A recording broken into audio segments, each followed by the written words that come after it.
मेरे को जल्दी-जल्दी बोलना है, तो सबसे पहले मेरे को थैंक यू बोलना चाहिए। तो थैंक यू मैं कहता हूँ जिन-जिन लोगों ने मुझे सपोर्ट करा, सपोर्ट दिखाया, आपको बहुत-बहुत ज़्यादा शुक्रिया, बहुत ही ज़्यादा शुक्रिया। मेरे पास शब्द नहीं है, मैं जल्दी-जल्दी मेरे को बोलना है, बताना है, तो आपका बहुत-बहुत शुक्रिया। 25 लोगों की तरफ से मुझे डोनेशन आया, बहुत अच्छे से डोनेशन आया, तो आप सबका बहुत-बहुत शुक्रिया। एक तो सब लोग यहाँ पे बैटमैन हैं, कोई भी अपना नाम रिवील नहीं करना चाहता है, लेकिन कोई बात नहीं। अगर कोई मेरे को डोनेशन देता है ना, तो अपना निकनेम भी सेंड कर दिया करो, ताकि यार मैं बाद में ना डिस्क्रिप्शन में या कहीं पे भी लिखूँ ना, तो मैं नाम लगा दूँगा यार आप सबका। इतना कुछ करते हो, मैं कुछ कर नहीं पाता आप सबके लिए, तो बहुत बुरा लगता है। और फ़ोन भी मेरा अभी ठीक नहीं है, कभी भी ख़राब हो सकता है। और मैं जो चाहता था ना कि मेरे पास जल्दी से 3000 रुपीज़ आ जाएँ, जिससे मैं अपना फ़ोन ठीक करवा लूँ और साथ में ना मेरा मर्चेंडाइज़ वाला काम हो जाए। क्योंकि देखो मुझे पता है मेरे को इतना डोनेशन नहीं मिलेगा। मैंने बोला है कि 800 लोग अगर मुझे डोनेट कर दें 20-20 रुपए, तो मैं वो 20,000 रुपए हो जाएँगे, जिससे मैं एक नया फ़ोन भी ले आऊँगा, मर्चेंडाइज़ वाला काम भी हो जाएगा, बहुत कुछ हो जाएगा। लेकिन मुझे पता है इतना नहीं होने वाला, 25 ही लोगों ने मुझे डोनेट करा। मैं मानता हूँ 1500 800 लोग देखते हैं, उसमें से डोनेशन तो बहुत ही कम देते हैं, लेकिन मेरे पास बहुत ही कम आया है। तो प्लीज़ अगर थोड़े से और मतलब 25 लोगों ने भी करा है, मैं चाहता हूँ कि 20-20 रुपए ही सही, बहुत से ऐसे लोग होंगे जिन्होंने ये सोच के नहीं करा होगा कि यार बहुत सारे लोगों ने इसे कर दिया होगा, अब हम करके क्या करें? तो यार ऐसी बात है तो प्लीज़ कर देना, अगर ये सोचा है ये वाला मत सोचना, 25 ही लोगों ने करा है। किसी से भी अपने फ्रेंड, दोस्त या किसी से भी 20 रुपीज़ करवा लेना, मेरे पास अभी भी 2500 की कमी है, 2500 रुपए की मेरे पास कमी है। और मैं चाहता हूँ बस 125 लोग, यानी 125 लोग 20-20 रुपए कर दें, तो मेरे पास ये 2500 पूरे हो जाएँगे।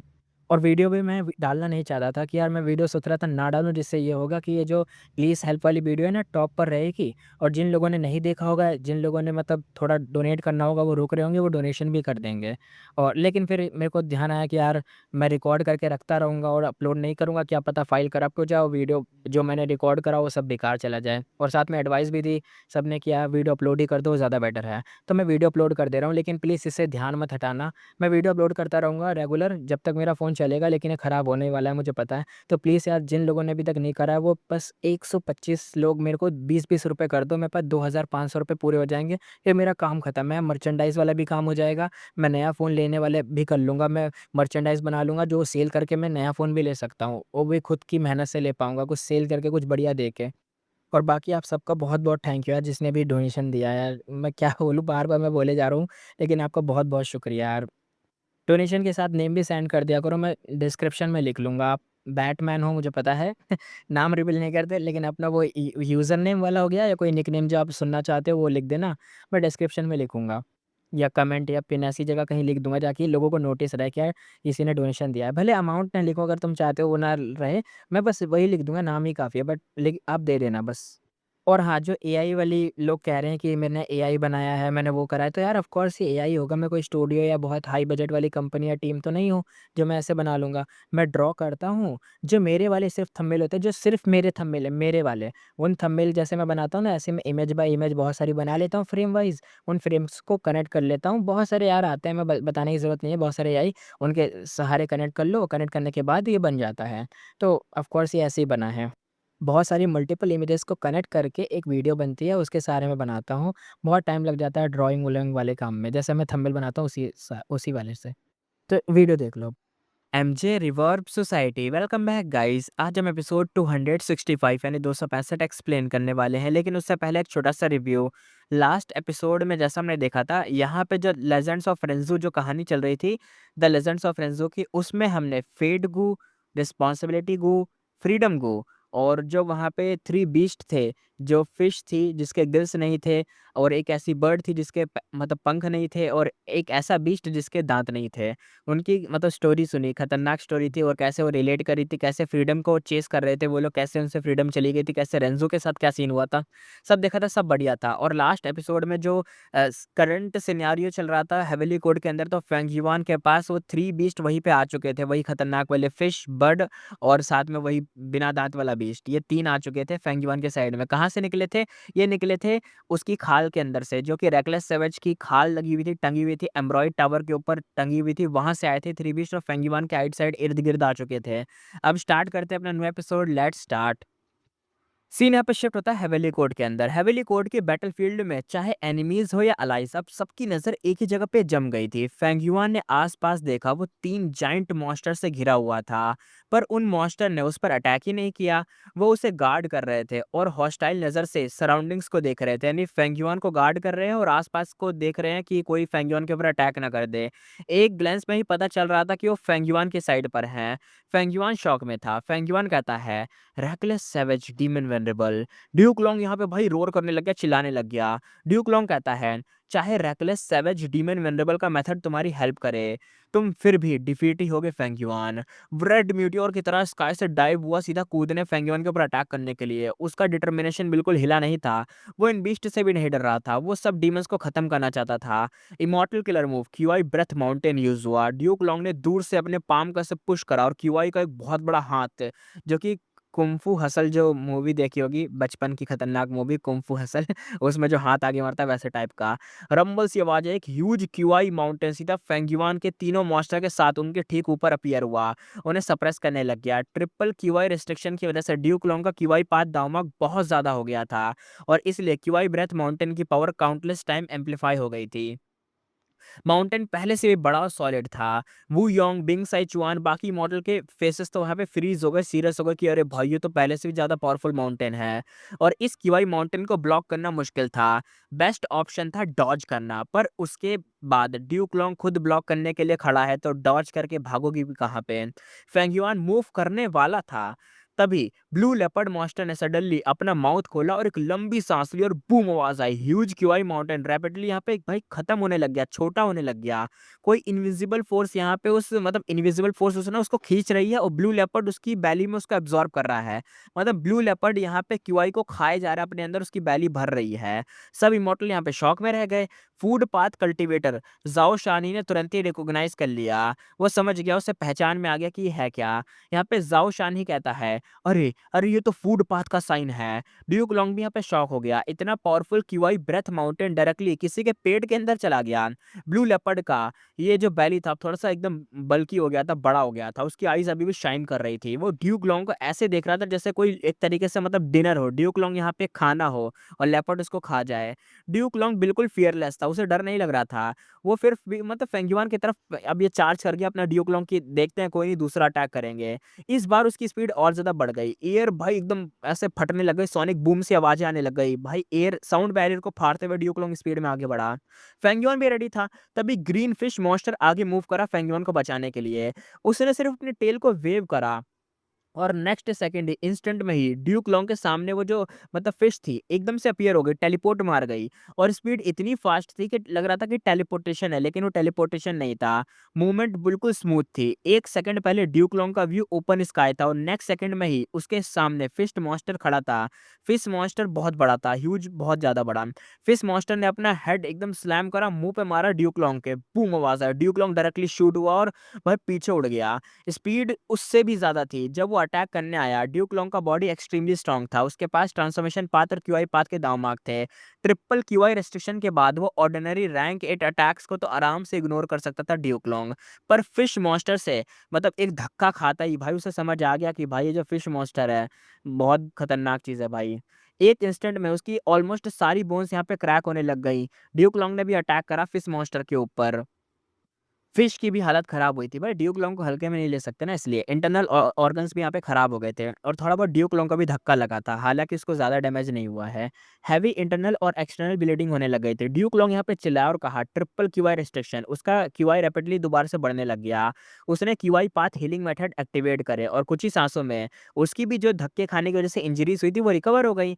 पर हील करते वक्त उसको एक क्रैश सा होता है, वो पीछे हट गया। वो सीधा हेवेली कोड की बाउंड्री तक जाके पहुंचा और पीछे एकदम भागता गया। हेवनली कोर्ट एक तरीके का शेयर्ड ग्रोटो हेवन था, यानी जुड़ा हुआ एक बड़ा सा ग्रोटो हेवन। उसकी लिमिट्स प्राइमेसी वॉल्स थी। ड्यूक लॉन्ग सीधा प्राइमेसी वॉल से अपने आप ही टकरा गया, बची हुई फोर्स वॉल में ही चली गई और यहाँ पे लाउड कोलाइजन हुआ, जैसे ऐसा लगा कि ड्यूक लॉन्ग को ना किसी मैग्नेट ने खींच लिया हो और वो जाके किसी दीवार से चिपक गया मैग्नेट वाली। इमॉर्टल ने देखा और स्काई में क्रैक्स अपीयर होने लग गए, स्पाइडर वेब की तरह हर जगह स्प्रेड होने लग गए। सबने शार्प से एक लंबी सांस ली। फिश मॉन्स्टर का अटैक अनइमेजिनेबल स्ट्रॉन्ग था, इवन ड्यूक लॉन्ग से रेसिस्ट नहीं कर पाया और ये सिर्फ रेकलेस सैवेज डीमन वेनरेबल का अरेंजमेंट था। वो भी 1 मिलियन साल पुराना, फिर भी इतना इफ़ेक्टिव। तो फिर रेकलेस सैवेज डीमन वल्नरेबल की असली स्ट्रेंथ क्या होगी? Completely unimaginable. सबको याद आया कि रेकलेस सैवेज डीमन वल्नरेबल को हिस्ट्री में सबसे हाईएस्ट फिज़िकल स्ट्रेंथ वाला वल्नरेबल माना जाता है। और अब सबने उसका प्रूफ़ खुद देख लिया कि भाई जो उसकी फ़िश है, उसको भी इंजरीज़ हुई थोड़ी बहुत, उसको भी थोड़ा हुआ है, लेकिन शायद वो हील हो गई। लेकिन ड्यूक लॉन्ग को तो गंदा ही सीन हो गया। और ड्यूक लॉन्ग को पता नहीं ऐसा कैसा अटैक लगा है, वो जाके चिपक गया भाई, प्राइमेसी की जो वॉल्स होती है ना, उनसे जाके चिपक गया।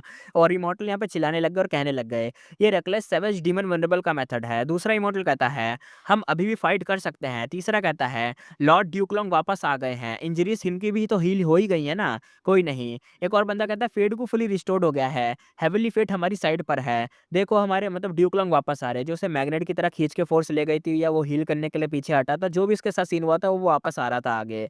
3 रीजन के गो इमॉर्टल का जो मोराल था, थोड़ा बहुत तो बूस्ट हो रहा था, लेकिन अभी भी इतना नहीं था। हेवीली कोड के इमॉर्टल का कॉन्फिडेंस भी अब थोड़ा बहुत हाई था। ड्यूक लॉन्ग फिर से चार्ज हुआ और 3 मॉन्स्टर से फाइट करने लग गया। इस बार उसने लेसन को लर्न कर लिया था। वो मेनली क्यूआई पाथ के लॉन्ग रेंज अटैक यूज़ कर रहा था, पास से अटैक नहीं कर रहा था। क्लोज़ कॉम्बैट को पूरा अवॉइड कर रहा था। इन मॉन्स्टर की स्ट्रेंथ टेरिफाइंग थी भाई। ड्यूक लॉन्ग दोबारा से वैसे फ्लाई नहीं होना चाहता था जैसे अभी हुआ है, जैसे मैग्नेट की तरह पीछे जाके चिपक गया था ना, सीन हो गया था, ऐसे दोबारा नहीं होना चाहता। उसका टैक्टिक वाइज़ था कि दूर से ही अटैक करो। मॉन्स्टर्स एक्सट्रीमली स्ट्रॉन्ग थे, पर उनके पास कॉम्प्लेक्स मेथड नहीं थे। कुछ डज़न्स मूव्स के बाद ड्यूक लॉन्ग को उनका पैटर्न समझ आने लग गया कि किस तरीके से अटैक करते हैं। हैं तो मॉन्स्टर ही ना, इसलिए दिमाग थोड़ी ना इनके पास। ये जो 6 लेग्ड येलो बर्ड था, यानी एक ऐसा बर्ड जिसके पंख नहीं है, इनके पैर हैं, तो वो वाला बर्ड था। उसकी स्पीड तो एक्सट्रीमली फ़ास्ट थी। वो माउथ से येलो लाइटनिंग शूट करता था, पर वो फ्लाई नहीं कर सकता था। उसका जो बेक यानी मुँह था, एक्सट्रीमली हार्ड और शार्प था। वो इमॉर्टल हाउस को भी एकदम छेद सकता था। और ग्रीन फिश मॉन्स्टर जो था, वो तो हवा में फ्लोट करता था और जो उसकी स्पीड थी भाई ऐसी थी क्या बोले, वो तो ऐसा लगता था स्पेस में टेलीपोर्ट हो रहा हो, इधर से उधर टेलीपोर्ट।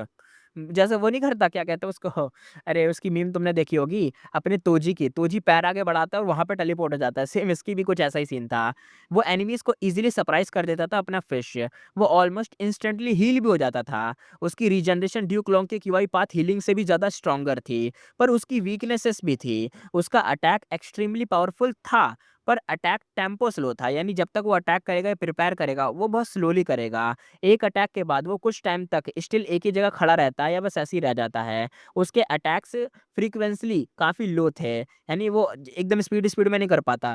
वेट करेगा, प्रिपेयर करेगा, फिर अटैक करेगा, वेट करेगा, प्रिपेयर करेगा, अटैक करेगा, ऐसा करता था अपना फिश वाला। और अब बात आती है तीसरे बीस्ट की, जो कि एक टूथलेस ब्लू लेपर्ड था, जो हवा में एकदम चलते हुए, फ्लाई करते हुए आगे आ रहा था। फ्लाई तो नहीं, मतलब चलते हुए आ रहा था, फ्लोट करते हुए। उसका स्ट्रॉन्गेस्ट मेथड था सब अटैक को डिवॉर कर लेना, यानी जितने भी अटैक हो सबको खा जाता है। सिर्फ अटैक ही नहीं, वो गू इमॉर्टल की बॉडी से हीरोज अमंग पीपल के किलर मूव के जो बफ होते हैं, उनको भी खा सकता था। यह सीन देखकर ज़ाओ शानही की आंखें एकदम चमक उठी। उसने तुरंत ही रियलाइज़ किया, ये फूड पाथ की प्रोफाउंडिटी है जो उसके पास नहीं है। ज़ाओ शान ही सोचते हुए कहता है, अगर मैं इसे समझ पाऊँ तो मेरी फूड पाथ की अटेनमेंट डेफिनेटली एक स्टेप आगे बढ़ जाएगी।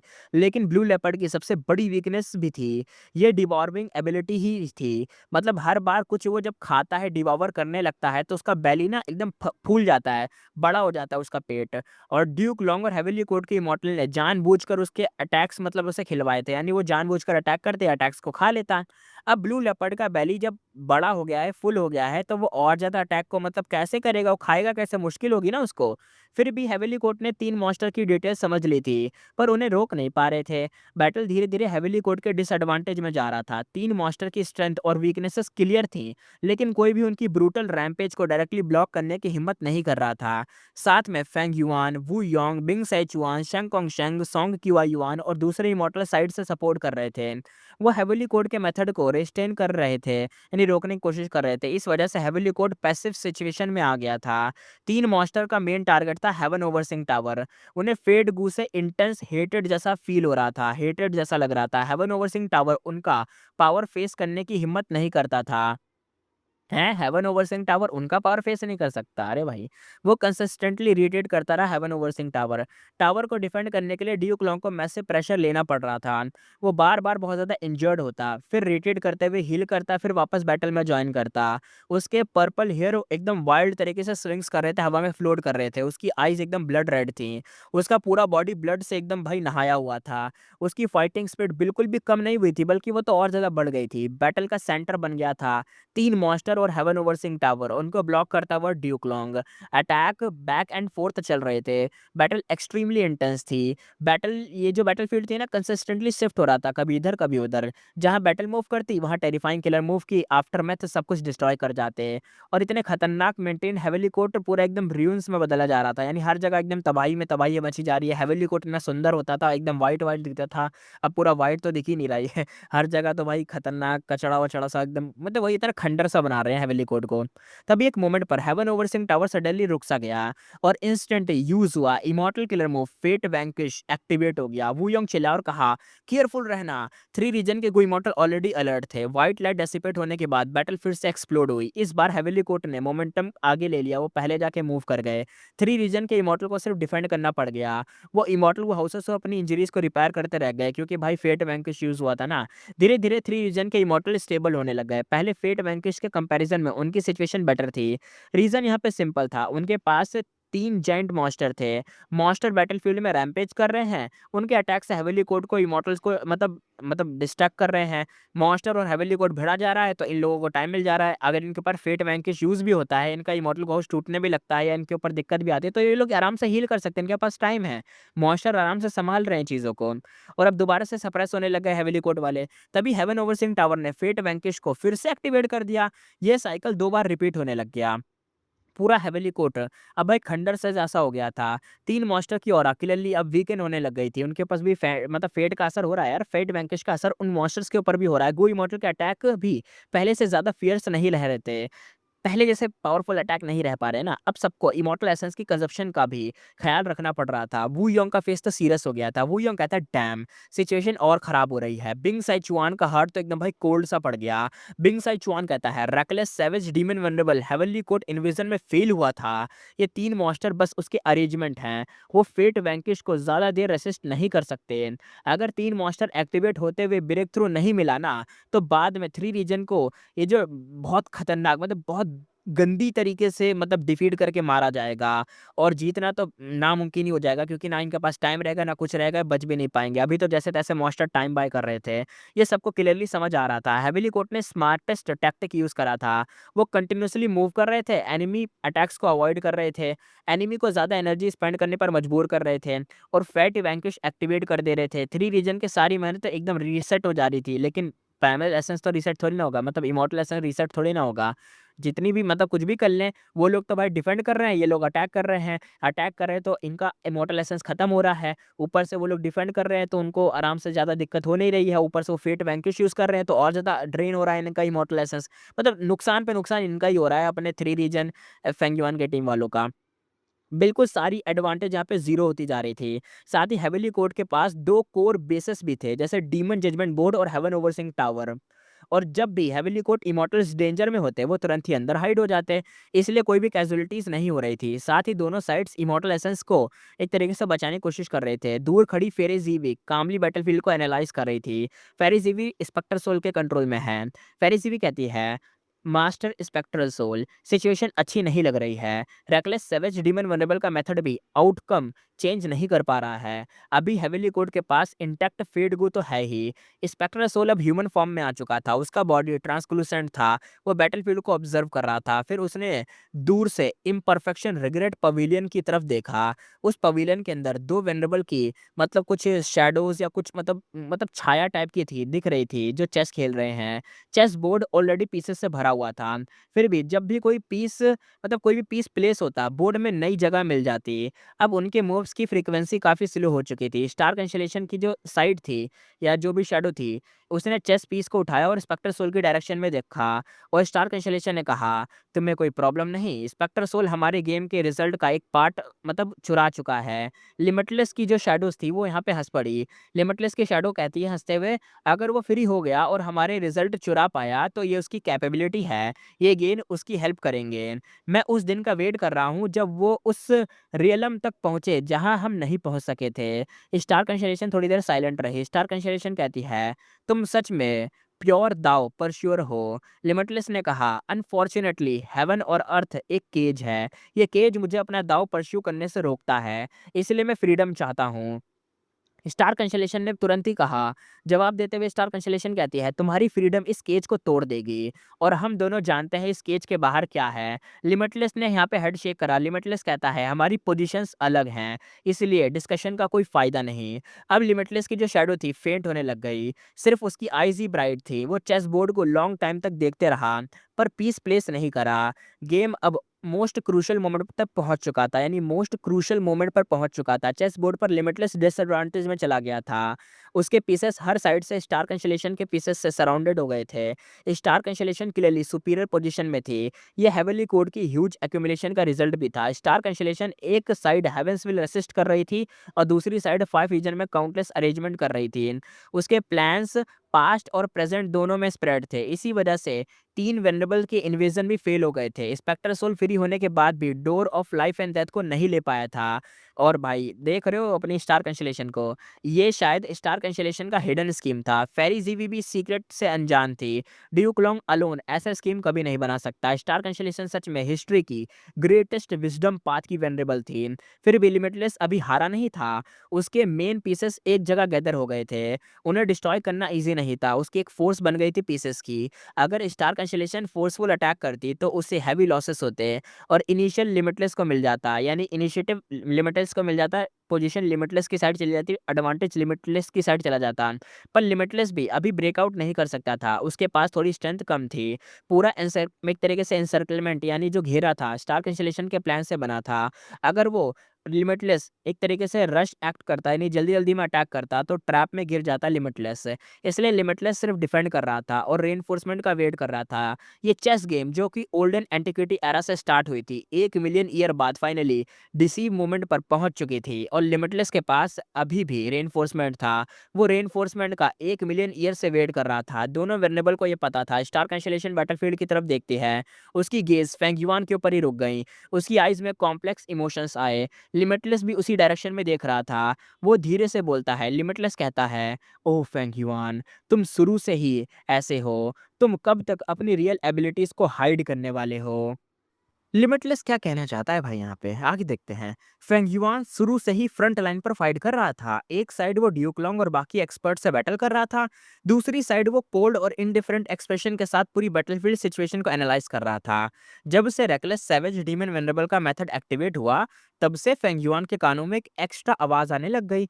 उस आवाज ने कहा, ध्यान से देख जूनियर, जो 3 मॉन्स्टर्स तुम्हारे सामने हैं वो मेरे 3 इमॉर्टल मूव से ट्रांसफॉर्म हुए हैं। ये मूव्स मैंने द लेजेंड्स ऑफ रेंजू के परस्यूइंग फ्रीडम को पढ़कर, उस पार्ट को पढ़कर क्रिएट किए थे। ये सब मूव्स फ्रीडम परस्यू करने के लिए बनाए गए हैं। वॉइस ने आगे कहा, पहला move thunder rush yellow bird transformation, इसका कोर है एटीट्यूड गो। क्या तुमने कभी बर्ड्स को देखकर सोचा कि काश तुम भी स्काई में फ्रीली फ्लाई कर पाओ? लेकिन ह्यूमंस बर्थ से ही रेस्ट्रिक्टेड होते हैं, फ्लाई नहीं कर सकते। हमारे पास विंग्स ही नहीं होते तो फ्लाइंग की बात ही क्या करें। पर और भी ज्यादा बुरी सिचुएशन होती है, जैसे विंगलेस बर्ड। उसने कभी फ्लाइंग का अमेजिंग फीलिंग एक्सपीरियंस किया था, पर उसके जो विंग्स हैं वो छीन लिए गए। कोई भी हो, कहीं भी हो, तुम्हारे लिमिटेशन फेस करनी ही पड़ती है। और अगर तुम इन रेस्ट्रिक्शन को ब्रेक नहीं कर सकते तो तुम विंगलेस बर्ड की तरह हो जाओगे। फ्रीडम चेस करोगे पर कभी पकड़ नहीं पाओगे। फिर क्या करोगे? आगे उस आवाज ने कहा, इस मूव का कॉन्सेप्ट कोर ये है, चाहे रेस्ट्रिक्शन कितनी भी स्ट्रांग हो, फिर भी एक फ्रीडम हमेशा हमारे पास रहती है। हमें चूज कर सकते हैं उस चीज को, रियलिटी को किस एटीट्यूड में हमें फेस करना है, हम चूज कर सकते हैं। याद रखना, एटीट्यूड सबसे इंपॉर्टेंट है। वॉइस ने आगे एक्सप्लेन करा दूसरा वाला, वॉइस कहती है दूसरा मूव डिवॉर्विंग ब्लू लेपर्ड ट्रांसफॉर्मेशन, इसका कोर है म्यूटेशन गो। फ्रीडम ना अच्छी चीज है ना बुरी चीज है, वो तुम्हें बेटर बना सकती है, अच्छा बना सकती है, लेकिन घटिया बुरा बदतर बना भी सकती है। बिल्कुल म्यूटेशन गो की तरह। एक फियर्स बीस्ट के पास teeth ही नहीं है, दांत ही नहीं है, क्या वो सरवाइव नहीं कर सकता? अगर वो बाइट नहीं कर सकता तो खाना डिवॉवर करने में क्या प्रॉब्लम है? हो सकता है तुम्हारा डाइजेस्टिव सिस्टम और पावरफुल हो जाए। वॉइस ने अब तीसरा मूव बताया। तीसरा move internal breathing green fish transformation, इसका कोर था एट अडेप्टेशन गो। दुनिया कभी कभी बहुत अगली लगती है, बहुत अगली यानी बहुत गंदी घटिया बदसूरत एकदम। और सबसे बुरी चीज फैक्ट ये है कि हमें अटैक करती है ये। पेन और होपलेसनेस हमें टॉर्चर करते हैं। अपनी पाथ पर चलने पे हम इंजरीज और बहुत ऐसी चीज़ों से गुज़रते हैं, एकदम भर जाते हैं अपने अंदर ही। इंसान चेंज तो होता है, दुनिया भी चेंज होती रहती है। अगर तुम टाइम के चेंजेस के साथ अडैप्ट नहीं करोगे, तो तुम वर्ल्ड से पीछे छूट जाओगे। इसलिए अडैप्टेशन सबसे इम्पोर्टेंट है।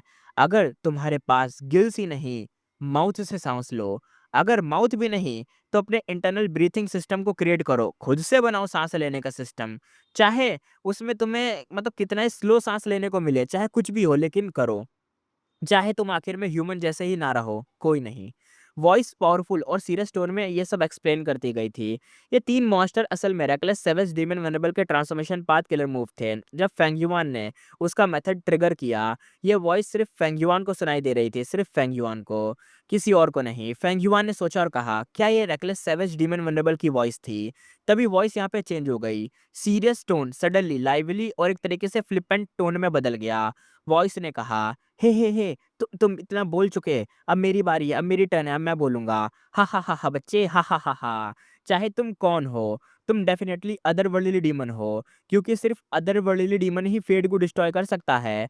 इसलिए जब मैंने ये इनहेरिटेंस छोड़ा था, मतलब इनहेरिटेंस को छोड़ा था, मैंने कंडीशन रखी थी कि सिर्फ अदरवर्ल्डली डीमन ही इसे इनहेरिट करेगा। पर एक और कंडीशन है, तुम्हारे पास इन 3 में से कम 1 गू वॉर्म तो होना ही चाहिए। एटीट्यूड गो, म्यूटेशन गो या अडॉप्टेशन गो। ये 3 गो वर्म 3 किलर मूव को ट्रिगर करते हैं। जब तुम एम्ब्रॉयड टावर के ऊपर पहुंचोगे, तो ये जायंट मॉन्स्टर समन हो जाएंगे। ये तुम्हारी स्ट्रॉन्गेस्ट हेल्प बनेंगे। उन्हें उन्हें जैसे चाहो तुम यूज कर सकते हो। मारना हो मार दो, लूटना हो लूट लो या लोगों की हेल्प करो। लेकिन बेस्ट यूज क्या है पता है? फेड को डिस्ट्रॉय करना, क्योंकि मुझे उसे देखकर इरिटेशन होती है। हा हा हा हा। वॉइस और ज़्यादा एक्साइटेड हो गई। वॉइस ने कहा, और अगर तुम तीनों मूव्स को ट्रिगर कर लो, तो तुम उन्हें एक ही मूव में मर्ज कर सकते हो। ये एक super super super powerful killer move है। ये मैंने बहुत मेहनत से बनाया था। इस मूव के बाद तुम ह्यूमन फॉर्म में ही तीनों मॉन्स्टर्स के एडवांटेज ले पाओगे। तुम विंगलेस बर्ड की तरह लाइटनिंग स्पीड से मूव कर पाओगे, लाइटनिंग शूट कर पाओगे, और गिल-लेस फिश की तरह इनसेन रीजनरेशन एबिलिटी आ जाएगी। और टूथलेस बीस्ट की तरह तुम सब कुछ डिवॉवर कर सकोगे। वॉइस अब यहाँ पे हंसने लग गई और कहा वॉइस ने, क्या तुम शॉक हो गए? क्या ये सुपर अमेजिंग नहीं है? हा हा हा हा। आओ मेरे सामने झुक जाओ, बो करो मेरे सामने। तभी फ्लिपेंट वॉइस सडनली रिप्लेस हो गई और दोबारा से एक सीरियस वॉइस आ गई, सीरियस वाली। सीरियस वॉइस कहती है, फाइनल कॉम्बिनेशन मूव का नाम है इनकम्प्लीट फ्रीडम ट्रांसफॉर्मेशन। इसके 3 कोर्स हैं, एटीट्यूड, म्यूटेशन और अडेप्टेशन। स्टेप बहुत ही कॉम्प्लेक्स हैं। 3 मास्टर्स को कंबाइन करना थोड़ा सा ईजियर है, लेकिन इसे लाइटली ट्राई मत करना, क्योंकि ये मूव तुम्हारी बॉडी पर डायरेक्टली वर्क करता है। अगर फेल हुआ तो तुम बहुत ज़्यादा, बहुत ही हैवी इंजर्ड हो सकते हो या डायरेक्टली मर भी सकते हो, इसलिए ध्यान रखना। लेकिन फिर से ये जो वॉइस थी दोबारा से चेंज हो गई और दूसरी फ्लिपेंट वॉइस आ गई, यानी हँसी मज़ाक वाली वॉइस आई।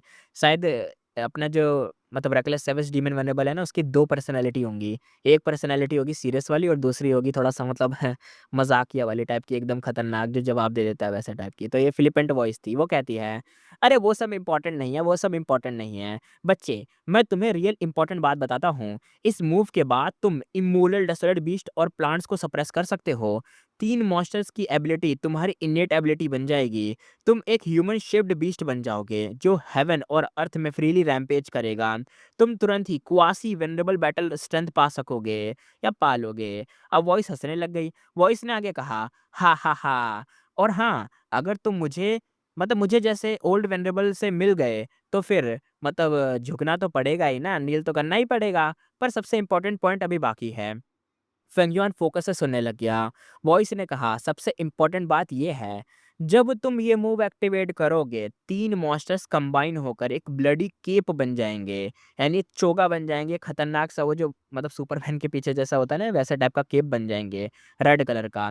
वो केप तुम्हारी बैक पर लटकेगा। वो केप सच में सुपर कूल लगेगा। जूनियर, ज़रूर ट्राई करना। मैं अभी कह रहा हूँ, तुम बिल्कुल रिग्रेट नहीं करोगे। फेंगयुआन कंप्लीटली यहाँ पे स्पीचलेस हो गया। वॉइस के बाद एक ह्यूज इन्फॉर्मेशन उसके माइंड में फ्लो होने लग गई। उसने 3 किलर मूव्स और कॉम्बिनेशन मूव का पूरा स्ट्रक्चर समझ लिया, और सरप्राइजिंगली ये मूव्स उतने कॉम्प्लेक्स नहीं थे जितना वॉइस में डिस्क्राइब किया गया था। स्टेप भी ज़्यादा नहीं थे। रीज़न सिंपल था। Reckless savage demon venerable olden antiquity era का था। उस टाइम गू कल्टीवेशन स्टाइल सिंपल और मतलब थोड़ा बहुत ही मुश्किल लेकिन सिंपल हुआ करता था। और आज के एरा की तरह कॉम्प्लेक्स और एक तरीके से डेलिकेट सिस्टम्स नहीं थे उस टाइम पे।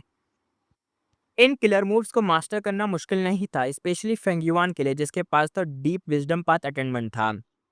फेंगयुआन ने तुरंत ही समझ लिया। फेंगयुआन सोचा, तो मुझे इसे ऐसे कंबाइन करना चाहिए। उसके थॉट्स खत्म होते ही वो सडनली रिट्रीट हुआ और किलर मूव को एक्टिवेट करा। इंस्टेंट में ही फ्रंट लाइन पर फाइट कर रहे 3 मॉन्स्टर 3 लाइट में रेज में बदल गए। यानी 3-3 अलग रेज में बदल गए। एक येलो बनी, एक ब्लू रे बनी और एक ग्रीन रे बनी, और सीधा फेंगयुआन की बॉडी में एंटर हो गए। ये सडन चेंज देखकर दोनों साइड शॉक्ड हो गए।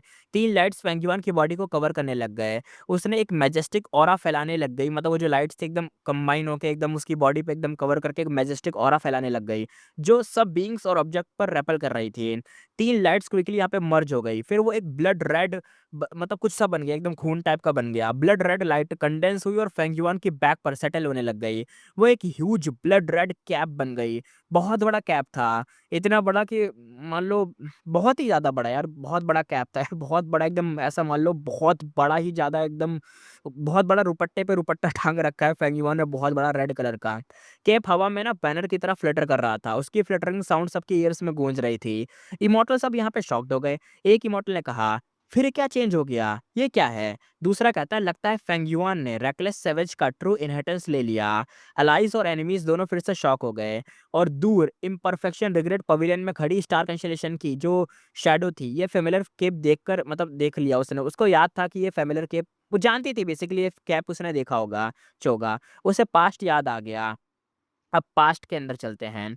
करीबन 1 मिलियन साल पहले एक आदमी हेवेली कोर्ट में चार्ज करते हुए घुसते हुए सीधा अंदर आ गया। वो स्टेप बाय स्टेप वॉक कर रहा था। उसके सिंपल स्टेप भी हेवेली कोर्ट की अर्थ और स्काई को शेक कर रहे थे। वो आदमी था रेकलेस सेवेज डीमन वेनरेबल। उसने बीस्ट स्किन क्लॉथ पहने हुए थे। उसका बॉडी एक्सट्रीमली रोबस्ट था। मसल्स फट फट कर एकदम बाहर आने जैसे लग रहे थे। उसकी पूरी बॉडी पर टैटूज थे। उन टैटूज में काउंटलेस बीस्ट और प्लांट्स ड्रॉ थे। कुछ विशियस बीस्ट थे, कुछ एलिगेंट लाइफ फॉर्म्स थे। उसकी ऑरा माउंटेन जैसी लॉफ्टी और ओशन जैसी वास्ट थी।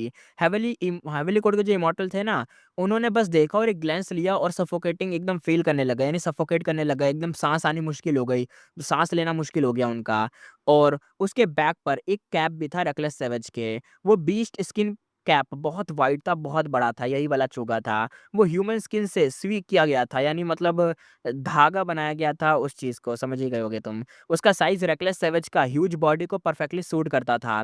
और अगर कोई नॉर्मल पर्सन पहनता तो कैप मतलब कैप का जो चोगा है उसका हाफ पार्ट ग्राउंड पर ही ड्रैग होता रहता। रेकलेस सैवेज का कस्टम था, जब भी वो किसी रैंक 8 एनिमी को किल करता था, वो उसकी स्किन को मतलब निकाल के कैप में ऐड कर लेता था, यानी चोगे में। ये बीस्ट मैन रेस का कस्टम था। रेकलेस सैवेज ये मतलब रेकलेस सैवेज ने अपनी जवानी में ये बहुत ज़्यादा मतलब किया होगा। उसका एक प्रिंसिपल था, an eye for an eye, a tooth for a tooth, यानी आँख के बदले आँख और दाँत के बदले दाँत। अरे भाई! हवेली कोर्ट में आगे बढ़ते हुए वो एम्बरॉयड टावर के सामने रुक गया।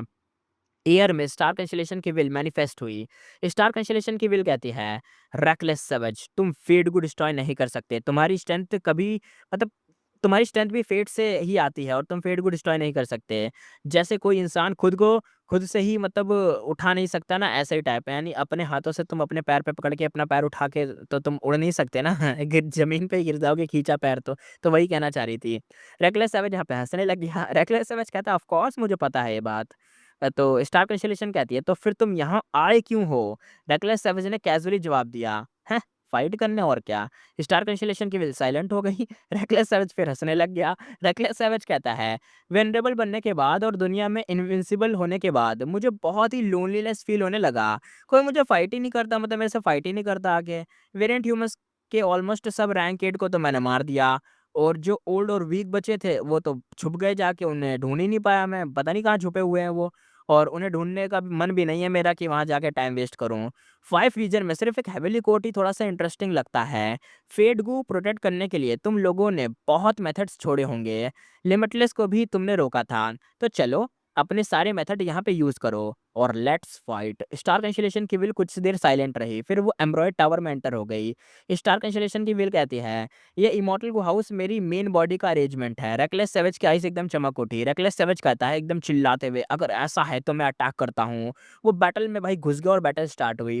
पर बहुत जल्दी खत्म भी हो गई बैटल। रेकलेस सैवेज ने फीस्ट को एकदम दबाया और लिप्स को लिक करा। रेकलेस सैवेज कहता है, अबे क्या है ये सब? सिर्फ़ 2 या 3 मूव्स में ही तुम्हारा एंड्रॉयड टावर यहाँ पे कोलैप्स होने वाला है। मुझे लगा बहुत पावरफुल चीज़ होगी, ये तो स्टार्ट होते ही खत्म हो गया।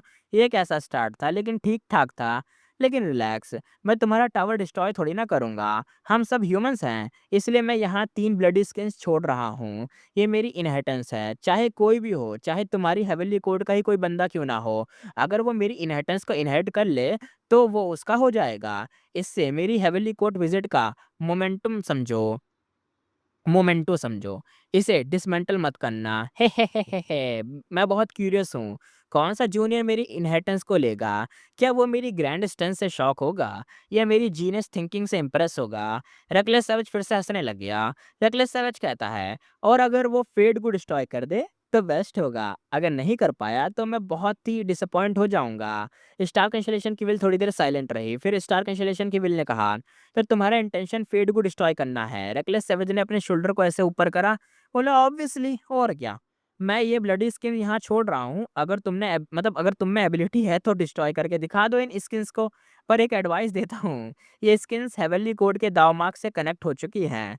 अगर तुम इन्हें डिस्ट्रॉय करने की कोशिश करोगे तो वो डायरेक्ट हेवनली कोड पर भी अटैक हो जाएगा, मतलब अटैक होगा।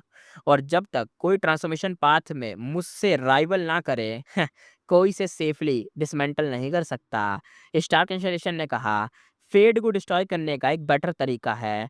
इमॉर्टल वनरेबल बन जाओ, हेवनली कोड के लॉर्ड बन जाओ, फिर तुम फेड गो से मतलब कांटेक्ट में रहोगे, उसके साथ मतलब कांटेक्ट में रहोगे। तुम्हारी विज़डम से कोई ना कोई तो मेथड ज़रूर फाइंड कर ही लोगे। रेकलेस सैवेज ने तुरंत ही हेड शेक कर दिया। रेकलेस सैवेज कहता है, मुझे ना बनना, मुझे ना होना जॉइन। स्टार कैंसिलेशन की विल ने एक अजीब-सा लुक दिया और कहा, क्यों नहीं होना? रेकलेस सैवेज ने कैजुअल टोन में जवाब दिया, क्योंकि डीमन वनरेबल का टाइटल है। इमॉर्टल वनरेबल से ज़्यादा कूल लगता है ना, इसलिए डीमन वनरेबल। स्टार कैंसिलेशन की व्हील यहाँ पे स्पीचलेस हो गई। क्या बकवास कर रहा है ये? ये वो बंदे नहीं होते जो बहुत ज़्यादा पावरफुल होते हैं लेकिन बैल होते हैं। ये वैसा है। ये रीज़न बहुत वियर्ड था। पर जब रेकलेस सैवेज ने बोला, तो वो बिल्कुल नेचुरल फैक्ट जैसा लगा था। रेकलेस सैवेज ने अपनी बॉडी को देखा, फिर आर्म्स को वेव करा। रेकलेस सैवेज कहता है, ध्यान से देखो, मेरी थाइस को देखो, कितनी स्टडी है ना, कितनी बढ़िया है ना, मेरे आर्म्स को देखो, कितने मस्कुलर है ना, यही तो ब्यूटी है, यही तो कूलनेस है। फिर उसने अपनी कैप की तरफ पॉइंट करा, वो जो चोगा था उसका। रेकलेस सैवेज कहता है, और ये कैप देखो, ये ब्लडी है, ह्यूमन स्किन से बना है, कितना डोमिनेटिंग लगता है ना। स्टार कैंसिलेशन की विल कुछ टाइम के लिए स्पीचलेस हो गई। फिर यहाँ पे स्टार कैंसिलेशन की विल कहती है, तो तुमने ये कैप रिवेंज के लिए नहीं बनाया था, वेरिएंट ह्यूमन्स के अगेंस्ट पे बैक के लिए, हैं? इसलिए नहीं बनाया। तो रेकलेस सैवेज यहाँ पे हँसने लग गया। रेकलेस सैवेज कहता है, हाँ, सेकेंडरी रीज़न वही था जो तुम कह रही हो, पर मेन रीज़न है इसका कूल लगना। स्टार कैंसिलेशन की विल दोबारा से स्पीचलेस हो गई कि क्या बोलूँ इस बैल को मैं। रेकलेस सैवेज अचानक याद करके कहता है, और एक बात याद है, एक बात और। ये 3 ब्लडी स्किन्स कंबाइन होकर एक मूव बन सकते हैं। उसका फॉर्म भी ब्लडी कैप ही होगा, बिल्कुल मेरे कैप जैसा। अगर फ्यूचर में कोई जूनियर इसे पहनेगा ना, तो वो इंसान से भी ज़्यादा कूल लगेगा। हा हा हा। रेकलेस सैवेज ने अपने आर्म्स को फ्लेक्स किया, मसल्स को शो करा और कहता है रेकलेस सैवेज, मैन मैन ऐसे कूल होने चाहिए। फेंग युआन की बॉडी में चेंज होने की वजह से बैटलफील्ड की फाइट अब थोड़ी देर के लिए रुक सी गई थी, और ये जो हमने पास्ट का सीन देखा था बड़ा खतरनाक था भाई। रेकलेस सैवेज क्या बोले।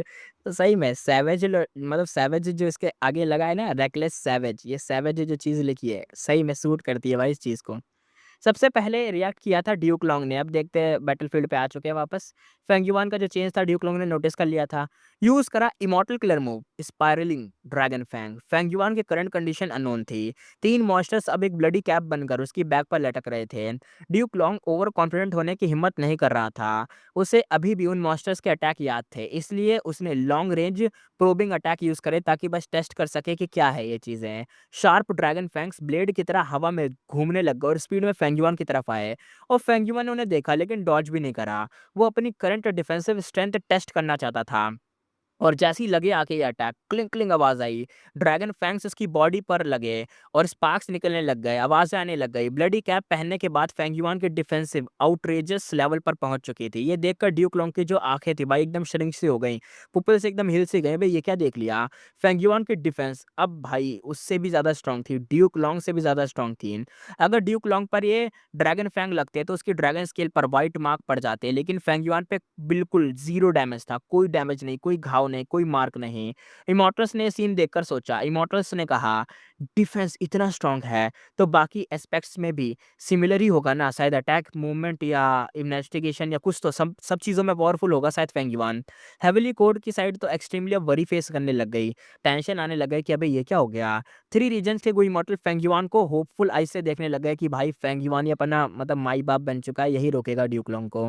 उन्हें नहीं पता था कि इस मोमेंट पे फेंग युआन के कानों में एक वॉइस क्रिटिसाइज कर रही थी।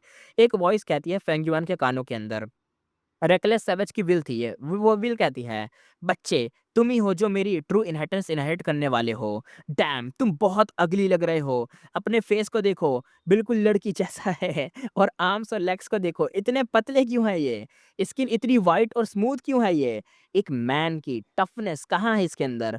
ओ हेवेंस, मेरी इनहेरिटेंस तुम्हारे हाथ में वेस्ट हो गई, ये क्या देख लिया मैंने। फेंग युआन यहाँ पे स्पीचलेस हो गया। 3 मॉन्स्टर्स को कंबाइन करते वक्त फेंग युआन को अपनी विल ट्रांसफर करनी पड़ी थी, लेकिन जब ब्लडी कैप यहाँ पे फॉर्म हुआ फेंग युआन की विल ट्रांसफॉर्म होकर रेकलेस सैवेज के मतलब रेकलेस सैवेज डीमन वनरेबल की इमेज बन गई। ये एक्चुअली रेकलेस सैवेज की विल बन गई थी। ये मेथड अनबिलीवेबल था। इससे पता चलता था मतलब इससे पता चलता था कि रेकलेस सैवेज ट्रांसफॉर्मेशन पाथ का एक्सपर्ट होने के साथ साथ विजडम पाथ में भी यार थोड़ा बहुत तो अटेंडमेंट रखता ही था। ऑफ कोर्स यार वो वेनरेबल था तो इतना तो होगा यार उसका भी अटेंडमेंट तो समझ सके, भले बैल है लेकिन बैलों को भी समझ आता है। लेकिन फेंगयुमा ने जल्दी रियलाइज कर लिया कि विल ट्रांसफॉर्मेशन का सोर्स 3 मॉन्स्टर्स थे। उसके लिए रेकलेस सैवेज विल हार्मफुल नहीं थी बल्कि बेनिफिशियल थी। रेकलेस सैवेज की विल कैप को मेंटेन कर रही थी और इनकम्प्लीट फ्रीडम ट्रांसफॉर्मेशन को स्टेबल रखती थी। साथ ही फेंगयुआन को इस मूव का ट्रू मीनिंग समझाने में हेल्प कर रही थी। रेकलेस सैवेज की विल इम्पेशेंट होकर चिल्लाने लग गई। रेकलेस सैवेज की विल कहती है, रेकलेस सैवेज की विल चिल्लाते हुए कहती है, बच्चे जल्दी अटैक कर, बहुत साल बीत चुके हैं, मेरी मेन बॉडी की पावर ज्यादा नहीं बची है, जल्दी चार्ज करो, फेड को डिस्ट्रॉय करो। फेंगयुआन ने एकदम कोल्ड टोन में जवाब दिया। फेंगयुआन कहता है, तुम बहुत बोलते हो, थोड़ा चुप रह सकते हो। रेकलेस सैवेज की विल यहाँ पे शॉक हो गई। रेकलेस सैवेज की विल कहती है, हैं मुझे सुना रहा है तू? मुझे मतलब स्कोल्ड करेगा? मैं great reckless savage demon venerable हूँ। मुझे एक जूनियर ने सुना दिया और वो भी इतना अगली बंदे ने मुझे सुनाया है। छी! रेकलेस सैवेज की विल नॉनस्टॉप यहाँ पे कंप्लेन करती रही। किसी ने इमेजिन भी नहीं किया था कि dominating reckless savage demon venerable इतना बड़ा मतलब चैटर बॉक्स होगा जो बस बक बक बक बक करता रहता है। पर फेंगयुआन को रिमाइंडर की जरूरत नहीं थी। उसे ऑलरेडी पता चल गया था कि इनकम्प्लीट फ्रीडम ट्रांसफॉर्मेशन बहुत पावरफुल है। लेकिन ये 3 मॉन्स्टर्स की प्रोफाउंड मतलब एक तरीके से फाउंडेशन रैपिडली कंज्यूम कर रहा है। इस मूव का टाइम लिमिट था। फेंगयुआन ने आइस को एकदम भाई छोटा करा। उसने हेवन ओवरसिंग टावर को एकदम खतरनाक नज़रों से देखा।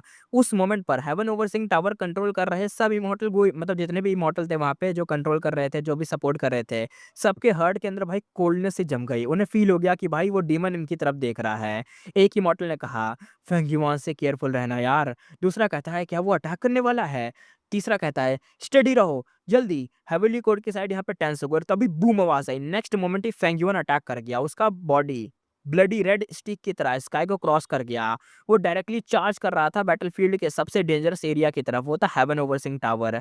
उसकी स्पीड इतनी टेरिफाइंग थी कि इवन प्रिपेयर्ड ड्यूक लॉन्ग भी यहाँ पे शॉक्ड हो गया। वो तो तैयार था कि रोक लेगा लेकिन वो भी शॉक हो गया। ड्यूक लॉन्ग चिल्लाया, फेंग युआन रुक जाओ, वो फुल स्पीड में चेस करने लग गया। बैटलफील्ड के एज पर खड़ा स्पेक्ट्रल सोल यहाँ पे सडनली हँसने लग गया। स्पेक्ट्रल सोल कहता है, "हाँ, हाँ, हाँ, अब मज़ा आएगा ना, अब मज़ा आ रहा है, अब देखेंगे।"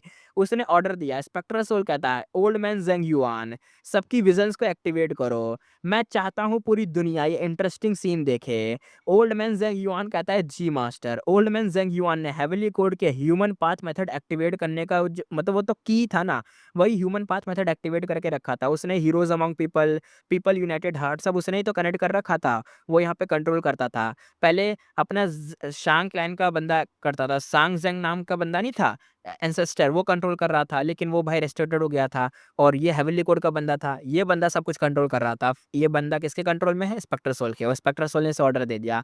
अब देखते हैं पूरा सेंट्रल कॉन्टिनेंट ये देखेगा। सेंट्रल कॉन्टिनेंट ये क्या? पाँचों के 5 रीजन ये सीन देखेंगे क्योंकि पाँचों रीजन की विल इस हीरोज़ अमंग पीपल और पीपल यूनाइटेड हर्ट के अंदर मिक्स हो चुकी है। उसने मूव एक्टिवेट करा, इमॉर्टल किलर मूव, एवरीबॉडीज़ विज़न। ये move genesis lotus immortal vulnerable ने क्रिएट किया था। इसका इफ़ेक्ट था सेंट्रल कॉन्टिनेंट के मॉर्टल्स, गू मास्टर, गू इमॉर्टल्स सेम विज़न शेयर कर सकते हैं। अच्छा, मुझे लगा हीरोज़ अमंग पीपल में शेयर होगा, लेकिन ये दूसरा वाला है। इससे हेवनली कोड सब एनिमीज़ की मूवमेंट को ऑब्ज़र्व कर सकता था। साथ ही सेंट्रल कॉन्टिनेंट के लोगों के हेटेड भी स्टिम्युलेट होता है। जितना ज़्यादा ह्यूमन विल गदर होता है, उतनी ज़्यादा पावरफुल मिलती मूव्स जैसे हीरोज़ अमंग पीपल को, यानी मतलब पावर मिलती है, वही बफ मिलता है बेसिकली कहना चाह रहे हैं। ये एक तरीके का फीडबैक लूप था और जेनेसिस लोटस के किलर मूव का एक तरीके का टिपिकल स्टाइल था। मूव एक्टिवेट होते ही सेंट्रल कॉन्टिनेंट में एक तरीके से अप्रोर मच गया और पूरे 5 रीजन में भी अप्रोर हुआ। मॉर्टल्स यहाँ पे शॉक हो गए। मॉर्टल्स ने कहा, "ये क्या हो रहा है?" दूसरा बंदा कहता है, "मेरी आँखों में क्या प्रॉब्लम है? ये मुझे क्या दिखने लग गया?" गू मास्टर्स, गू इमॉर्टल्स समझ गए, ये हेवनली कोड का बैटलफील्ड है। दूसरा गू इमॉर्टल कहता है, "कौन-सा मेथड है जो सबको ये सीन दिखा रहा है?" एक और बंदा कहता है, गू इमॉर्टल, "कौन-सी साइड एडवांटेज में है भाई? ज़रा अच्छे से देखते हैं।" प्रीवियस लाइफ में सिर्फ सेंट्रल कॉन्टिनेंट के लोग ये सीन देख पाते थे, लेकिन इस बार भाई सारे मिक्स हो गए ना इसलिए। लेकिन इस लाइफ में शेंग के इंटरफेरेंस की वजह से 5 रीजन की ह्यूमन विल मर्ज हो गई थी। देखा मैंने बोला था ना, शेंग क्लैन का शेंग एंसेस्टर ने सब उँगली करी थी, तो उसकी वजह से सब मिक्स हो गया है। इसलिए 5 रीजन के सब लोग हेवनली कोड बैटल देख सकते थे। जो पहला सीन सबने देखा, वो था फेंग युआन का हेवन ओवर सिंह टावर पर चार्ज करना। मॉर्टल्स भी उसका ऑरा देखकर एक तरीके से भाई साँसें अटक गई उनकी। मॉर्टल कहते हैं, "ये कौन है बे?" एक क्रूशियल मोमेंट पर गु यू फेंगज़ेंग और क्विंगडिंगलिंग ने डीमन जजमेंट बोर्ड कंट्रोल करा। वो हेवन ओवरसिंग टावर के सामने ब्लॉक कर गए। इमॉर्टल ने कहा, "वो रैंक 8 इमॉर्टल वो हाउस है, डीमन जजमेंट बोर्ड।" 5 रीजन के गु इमॉर्टल शॉक हो गए कि अरे ये जो डीमन जजमेंट बोर्ड है ये तो शायद रोकने आया है। एक इमॉर्टल ने कहा, "फेंग रुक नहीं रहा यार उससे भी।" दूसरा कहता है, "वो सीधा डीमन जजमेंट बोर्ड पे ही चार्ज कर रहा है। क्या वो हरा देगा उसको या तोड़ देगा?" दूसरा बंदा कहता है, "क्या वो पागल हो गया है? वो डीमन जजमेंट बोर्ड को हरा सकता है? वो रैंक 8 का इमॉर्टल वो हाउस है।" एक और बंदा कहता है, "रैंक 8 गुहाओं से यार कैसे हरा देगा फेंगजुआन?" लेकिन नेक्स्ट मोमेंट ही 5 रीजन के सब गु इमॉर्टल के भाई माउथ खुले के खुले रह गए। शॉक हो गया भाई एकदम से। फेंगयुआन सीधा डीमन जजमेंट बोर्ड से टकरा गया और कोलाइजन की फोर्स इतनी ह्यूज थी कि डीमन जजमेंट बोर्ड हवा में ही उड़ गया। ये तब हुआ जब गुयू फेंगजेंग और क्विंगडिंगलिंग ऑलरेडी फुल पावर से इमॉर्टल हाउस को कंट्रोल कर रहे थे। फेंगयुआन ने उनकी तरफ देखा और कहा, "गेट लॉस्ट", और एक हैवी पंच मारा। डीमन जजमेंट बोर्ड पर एक ह्यूज डंट पड़ गया और उस डंट की वजह से काउंटलेस फ्रेगमेंट टूट के गिर गए और गुवम बनकर मर गए। गुयू फेंगजेंग ने अपने मुंह से भाई ब्लड थूक दिया। वो ग्राउंड पर गिर गया, उसका फेस हॉरर से भर गया।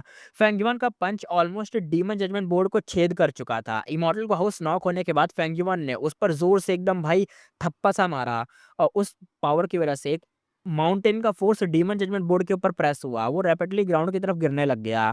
फेंगयुआन फिर से जंप हुआ, उसकी स्पीड और बढ़ गई। वो सीधा हेवन ओवरसिंग टावर की तरफ चार्ज कर गया। लेकिन नेक्स्ट मोमेंट ही ड्यूक लॉन्ग उस तक पहुंच गया। ड्यूक लॉन्ग ने एकदम चिल्लाया, "फेंगयुआन!" उसकी वॉइस में स्काई को हिला देने वाली आवाज थी। फेंगयुआन मुड़कर उसकी तरफ देखा। उसका ब्लडी कैप अब अभी हवा में ना स्विंग कर रहा था। उसने पंचेस के स्टॉर्म चला दिए, फीस्ट शैडो और हर डायरेक्शन में फैल गए। ड्यूक लॉन्ग प्रिपेयर्ड होके आया था, उसने भी अपना पाम शूट करा। Immortal killer move qi breath mountain, उसका लेफ्ट हैंड क्लॉ एक शेप में आ गया और immortal killer move dragon claw strike use हुआ। राइट हैंड फीस्ट बन गया। Immortal killer move chaotic dragon fist आया। साथ ही उसने अपने मतलब फैंक्स भी स्पिट करे, थूक दिए ऐसे, मतलब दांत भी फेंक के मारे। वो काउंटलेस स्पाइरल ड्रैगन फैंक्स बनकर उसकी बॉडी के अराउंड घूमने लग गए और उसकी बॉडी पर 9 ड्रैगन प्रोटेक्शन का ड्रैगन इमेज भी आ गया। पैम पैम आवाज आई। फेंग युआन और ड्यूक लॉन्ग वॉलेंटली फाइट करने लग गए। हर पंच डायरेक्ट फ्लैश पर लग रहा था। एक साइड था मल्टीपल वेनरेबल का इनहेरिटर फेंग युआन, एक अदरवर्ल्डली डीमन, और दूसरी साइड था Dao guardian the legend duke Long, एक इमॉर्टल वेनरेबल का मास्टर था। उसकी फाइट में बैटलफील्ड की इंटेंसिटी रिकॉर्ड तोड़ दिया था, और सिर्फ कुछ ही उसके अटैक आफ्टरमैथ के लिए इनफ थे भाई। मतलब उनके अटैक से जो आफ्टरमैथ हो रहा था ना, समझ समझ आ गया होगा भाई। वाइंड इधर से उधर पुश हो रही थी। टेरिफाइंग कोलाइजन से इमॉर्टल हाउसेस भी डिस्ट्रॉय हो सकते थे। रैंक 8 इमॉर्टल हाउसेस जैसे क्लियर जेड ड्रिपिंग वाइंड टैनू बैम्बू बिल्डिंग क्लैमिटी लकल्टर भी यहाँ पे था। दिक्कत आ रही थी। उन्होंने भी यहाँ पे फाइट स्टॉप कर दी थी। वो भी ये सब देखने लग गए थे। वो भी बैटलफील्ड से दूर रिट्रीट हो गए थे। आस-पास देखो यहाँ पे कोई नहीं था फेंग युआन और ड्यूक लॉन्ग की फाइट के बीच में। इमॉर्टल्स तो यहाँ पे जो देख रहे थे शॉक में थे। एक इमॉर्टल ने कहा ये दोनों मॉन्स्टर्स हैं क्या? दूसरा कहता है कौन सी टेरिफाइंग फाइट है? 5 रीजन के गो इमॉर्टल एवरीबॉडीज विजन्स के थ्रू ये सीन देख रहे थे। सबका हार्ट एकदम फास्ट बीट कर रहा था। वेनरेबल्स के बिना फेंग युआन और ड्यूक लॉन्ग की फाइट करंट वर्ल्ड का पीक लेवल थी। इमॉर्टल भी ग्रेजुअली रियलाइज करने लग गए। मॉर्टल्स ने कहा अनबिलीवेबल। दूसरा मॉर्टल कहता है हम इमॉर्टल्स को देख रहे हैं। तीसरा कहता है इस वर्ल्ड में सच में इमॉर्टल्स एग्जिस्ट करते हैं। एक और बंदा कहता है उनकी फाइट देखो, लग रहा है जैसे हेवेंस भी यहाँ पे टूट जाएगा, शटर कर जाएगा। मॉर्टल्स यहाँ पे शॉक में चिल्लाने लग गए थे। ये सीन उनकी इमेजिनेशन के बियॉन्ड था। बैटल रुकने का नाम ही नहीं ले रही थी। दोनों साइड डेडलॉक में थे। ड्यूक लॉन्ग को हीरोज अमंग पीपल का एम्पलीफिकेशन नहीं मिला था क्योंकि वो ड्रैगन मैन था, लेकिन उसके पास बूस्ट थे जैसे heavenly dragons last end destiny song और triple QR restriction. Triple QR restriction actually primordial origin immortal venerable का अरेंजमेंट था। ड्यूक लॉन्ग सिर्फ उसे एक्टिवेट करने की था। बैटलफील्ड के एज पर खड़ा स्पेक्टर सोल ये सब देखकर स्माइल कर रहा था। स्पेक्टर सोल ने कहा अब जब बैटल यहाँ तक आ ही गई है तो मैं इसे थोड़ा सा और पुश करता हूँ। स्पेक्ट्रल सोल ने कहा जेंग युआन सब ह्यूमन विल्स को रिलीज कर दो। ओल्ड मैन जेंग युआन एकदम शॉक हो गया। उसने सोचा, ओल्ड मैन जेंग युआन कहता है क्या humans will already fully release मतलब नहीं हो चुकी थी? क्या वो अभी भी बाकी है? और अगर बाकी होती मतलब अगर बाकी होती तो वो पहले यूज कर लेता। तो तब स्पेक्टर सोल ने एक डायरेक्शन पॉइंट करी। ओल्ड मैन जेंग युआन ने देखा कि मतलब क्या कहना चाह रहा है, क्योंकि जितनी देखो ह्यूमन विल थी ना सारी की सारी यूज हो चुकी थी बफ लगाने में। हीरोज अमंग पीपल है ना, उसका बफ लगा हुआ था सबके ऊपर। ड्यूक लॉन्ग को छोड़कर तो सबके ऊपर बफ लगा हुआ था। उसे लगा सब कुछ सबका सब यहाँ पे यूज़ हो चुका है। लेकिन उसने देखा कि भाई स्पेक्टर सोल कह रहा है उस तरफ, और जब उसने देखा तो सच में हेवनली कोर्ट के एक कॉर्नर में ह्यूमन विल का एक हिडन पोर्शन स्टोर्ड था। ये देखकर वो शॉक हो गया। स्पेक्टर सोल को हेवनली कोर्ट के सीक्रेट्स उससे भी ज़्यादा पता थे। ओल्ड मैन जेंग युआन के माइंड में क्वेश्चंस भर गए। ओल्ड मैन जेंग युआन सोचने लग गया स्पेक्टर सोल को हेवनली कोर्ट के कितने सीक्रेट्स पता हैं? पास्ट वेनरेबल्स ने ह्यूमन विल का एक पार्ट इतना सीक्रेटली क्यों हाइड किया था? स्पेक्टर सोल हल्का सा हंस गया। स्पेक्टर सोल कहता है गेस करने की जरूरत नहीं है, मत सोचो क्या कैसे पता है, बस रिलीज कर दो जो मैंने बताया, और जो नेक्स्ट होगा वही तुम्हें आंसर देगा कि क्या मैं सोच रहा हूँ। और ओल्ड मैन जेंग युआन अब कंप्लीटली स्पेक्टर सोल का सर्वेंट तो बन ही चुका था। उसने बिना हेजिटेशन के अपना मेथड एक्टिवेट करा। हिडन ह्यूमन विल का जो स्टोर्ड विल था वो सब रिलीज कर दिया, और नेक्स्ट मोमेंट ही heroes among people killer move की पावर सडनली बहुत ही ज्यादा बढ़ गई। जैसे ही ह्यूमन विल रिलीज हुए बैटलफील्ड के दोनों साइड के कोई मॉडल को लगा जैसे काउंटलेस लोगों की विस्पर सुनाई दे रही हो, तुम हेल्दी ग्रो करो मेरे बच्चों। लवर्स की शादी कर पाना सच में ग्रेट चीज है। पीस जनरेशंस तक चले। मैं क्योस में जीने वाले इंसान से बेटर शांति में जीने वाला कुत्ता बनना पसंद करूंगा। हैं? एक और कहता है इन लॉस वो मतलब इन लेस लोगों को मारो, इन इविल डूर्स को जजमेंट लाओ। राइटियस पास जरूर जीतेगा। फेयरनेस और जस्टिस कभी कभी लेट आती है पर कभी अब्सेंट नहीं होती। हेवनली कोर्ट तुम जीतना, मैं कुछ नहीं कर सकता पर तुम्हारे लिए प्रे कर सकता हूँ। भाई हेवनली कोर्ट को इमॉर्टल्स का जो मोराल था सडनली एकदम अप हो गया, क्योंकि ये जो मैंने बातें कही ये सब आवाजें सुनाई दे रही थी सबको। अब ये आवाजें आ गई तो मोराल तो ऊपर उठेगा ही, लेकिन जल्दी ही उनके फेसेस पर कंफ्यूजन भी आ गया, क्योंकि एनिमीज को भी एम्पलीफिकेशन मिल चुका था और लग रहा था कि 3 रीजन के गोई मॉडल को और ज्यादा स्ट्रॉन्ग एम्पलीफिकेशन मिल रहा है। किसी ने चिल्लाया उन राइटिस पाथ हिपोक्रेट्स को मारो, हेवनली कोड को डिस्ट्रॉय करो। वो इवोरी टावर में बैठकर सेंट्रल कॉन्टिनेंट के लोगों को एक्सप्लॉइट करता है। मैं हेवनली कोड के स्पिरिट को रिस्पेक्ट करता हूँ पर मैं वैसे नहीं बन सकता, मैं बस एक ऑर्डिनरी गूगल कल्टीवेटर हूँ। कोई और कहता है सेंट्रल कॉन्टिनेंट के resource grand great Asian sect और हेवेली कोड ऑक्यूपाई करते हैं। एक और कहता है हेवेली कोड ज्वाइन करना इम्पॉसिबल, वो इमॉर्टल प्राइमेसी सेक्रीफाइस करने को बोलते हैं। कोई और कहता है हेवेली कोड को गिरने दो, तब 5 रीजन मर्ज होने पर प्रेशर कम होगा। कोई और कहता है हेवेली कोड बहुत टाइम से नंबर 1 फोर्स बना हुआ है, अगर वो गिर गया तो मज़ा आ जाएगा। दोनों साइड बैटल फिर से एकदम भाई घमासान होने वाली थी। हेविली कोड कोई मोटे शॉक में आ गए। उन्होंने नोटिस करा कि हीरोज अमंग पीपल का इफेक्ट एनिमीज पर उनसे भी ज्यादा स्ट्रांग है। तो उन्होंने कहा ये कैसे हो सकता है, हीरोज अमंग पीपल को हेविली कोड का मेथड है ना, तो उनके ऊपर ज्यादा इफेक्टिव होना चाहिए था। फिर ये एनिमीज को ज्यादा हेल्प क्यों कर रहा है? बराबर भी नहीं, एनिमीज को ज्यादा हेल्प हो रही थी। हेविली कोड इमॉर्टल भाई एक तरीके से बिवाइल्डर हो गए और धीरे धीरे डिसएडवांटेज में आने लग गए। इसी मोमेंट वू यंग फिर से लीड करके आगे बढ़ा। वो क्लियर जेड डिपिंग वाइन टैन्यू बेबो बिल्डिंग से बाहर निकला, वो बैटल में सीधा चार्ज कर गया। उस मोमेंट पर उसने साउथर्न बॉर्डर के वू क्लैन का प्रेस्टीज और करेज पूरी तरह से दिखाया। उसका फेस एकदम सोलमैन था। उसकी आईज में कोल्ड लाइट फ्लिकर कर रही थी। फेड को डिस्ट्रॉय करने के डिटर्मिनेशन उसके हार्ट में ब्लेज ला रहे थे, एकदम जुनून जगा रहे थे। उसके माइंड में एक मेमोरी आती है। अब देखते हैं पास्ट का सीन। वो अपनी मदर वुडू शी के कफिन के सामने खड़ा था, वही यार मौत वाला फर्नल का सीन होगा जब मौत हो गई थी उसकी मदर की। वो साइलेंटली अपने मन में सोच रहा था कुछ। पेन के साथ साथ उसके हर्ट में एक स्ट्रेंज फीलिंग भी थी, एक रिलीफ और एक डिलाइट। वो योंग ने खुद से पूछा, वो योंग कहता है क्या इसका मतलब है मैं अनफिलियल हूँ? फिर उसने अपने इमोशंस को समझा। वो योंग कहता है नहीं नहीं नहीं, मुझे अपनी मदर से रिस्पेक्ट और फीलियल पिटी है, लेकिन वो बहुत पावरफुल थी। मुझे हमेशा उनकी शैडो में रहना पड़ा था। अब जब वो नहीं रहीं, मुझे फाइनली स्पेस मिला है खुद को एक्सपेंड करने का। अब देखते हैं, बस यही उसकी मेमोरी थी। अब प्रेज़ेंट में वापस आते हैं। वू योंग की आइज़ कोल्ड हो गई। उसने अपने हार्ट को एकदम बर्निंग इमोशंस को रिवील करा और वू योंग कहता है इसलिए डिस्ट्रॉय हो जाओ फेड गो। देख तो बोल अटैक तो कुछ भी ऐसे करा जैसे यही अपने हाथों से भी खत्म कर देगा। आगे अपने वुयोंग ने कहा मैं तुम्हारे लिए भी वही मर एक तरीके से सोच रखता हूँ जैसे अपनी मदर के लिए रखता था। सिर्फ तुम्हारे खत्म होने के बाद ही मैं वुयोंग अपनी एम्बिशंस को फ्रीली परस्यू कर सकता हूँ। दूसरी साइड क्लैमिटी लकल्टर ने डीमन जजमेंट बोर्ड को सप्रेस कर दिया। बिंग साइचुआन ने कभी ऐसी पावर फील नहीं की थी। उसका बॉडी ब्लडी में एकदम भाई ब्लडी ब्लड इधर से उधर फ्लो हो रहा था। बिंग साइचुआन चिल्लाया क्विंग डिंगलिंग तुम अभी नहीं समझ रही। तुम जायंट सन के पास सोने वाली विमेन थी। फेट फिक्स्ड होता है, लक एक वेरिएबल होता है। तुम्हें पता है लॉर्ड जायंट सन ने लक पाथ क्यों क्रिएट किया था? क्यों वो लक पाथ क्रिएट कर पाया? क्योंकि काउंटलेस बीइंग्स की विश थी कि लक एग्जिस्ट करे। अगर लाइफ पहले से फिक्स हो, अगर हर एनकाउंटर ऑलरेडी डिसाइड हो, तो लिविंग का क्या मीनिंग रह जाता है? वो पपेट्स या ज़ॉम्बी जैसे ही नहीं लगते क्या? ये मेरा सब एक तरीके से स्पेकुलेशन नहीं है, ये लॉर्ड जाइंटसन ने मुझे खुद बोला था। मैं मैं उसकी विल इनहेरिट करता हूँ। 3 लाख साल बाद भी मैं लाइफ स्टेक पर फाइट कर रहा हूँ। मैं एक ओल्ड मैन हूँ जो इस इंस्पिरेशन के लिए लड़ रहा है। अब यूज़ हुआ immortal killer move grand collision. शेंग कोंग शेंग सडनली फेंग जूजे पर अटैक करने लग गया। फेंग जूजे को एक तरीके से रिट्रीट करना पड़ गया। वो डेस्टिनी सॉन्ग को मेंटेन कर रहा था। वो अपने अलाइज को सपोर्ट कर रहा था। शेंग कोंग शेंग ने एकदम चिल्लाया और कहा फेंग जूजे हम दोनों साउंड पाथ गो इमॉर्टल हैं। अगर तुम देख नहीं पा रहे तो कम से कम सुन तो सकते हो ना? तो सुनो, ये दुनिया के लोगों के इंटरमोस्ट वॉइसेस हैं। वो शक्ल्स नहीं चाहते, वो फ्रीडम चाहते हैं। चाहे वो फ्रीडम इम्प्रैक्टिकली ही क्यों ना हो। कभी-कभी लोग लुनैटिक्स जैसे होते हैं, उनके थॉट्स फूलिश होते हैं। शेंग कोंग शेंग की आइज़ में भाई आँसू आने लग गए। शेंग कोंग शेंग से अब लास्ट बात उसने कही कि सच बताऊँ तो मैंने कभी ऐसी फीलिंग एक्सपीरियंस नहीं की। जैसे काउंटलेस लोग मेरे से पीछे खड़े हों, मेरे पीछे मेरी बैक पे खड़े हों, मुझे चीयर कर रहे हों, मुझे आवाज़ दे रहे हों, एनकरेज कर रहे हों। शायद हेवेनली कोड गो इमॉर्टल भी ऐसा ही फ़ील करते थे, जब वो ह्यूमैनिटी के लिए लड़ते थे, जब वो वेरिएंट ह्यूमन के साथ लड़े थे। इस बैटलफ़ील्ड में आना मेरा सही डिसीज़न था। और इस बीच भाई पैम पैम आवाज़ आती है। क्लोज़ कॉम्बैट में फेंग युआन और ड्यूक लॉन्ग फिर से फाइट कर रहे थे। मूव्स एक्सचेंज हो रहे थे नॉन स्टॉप।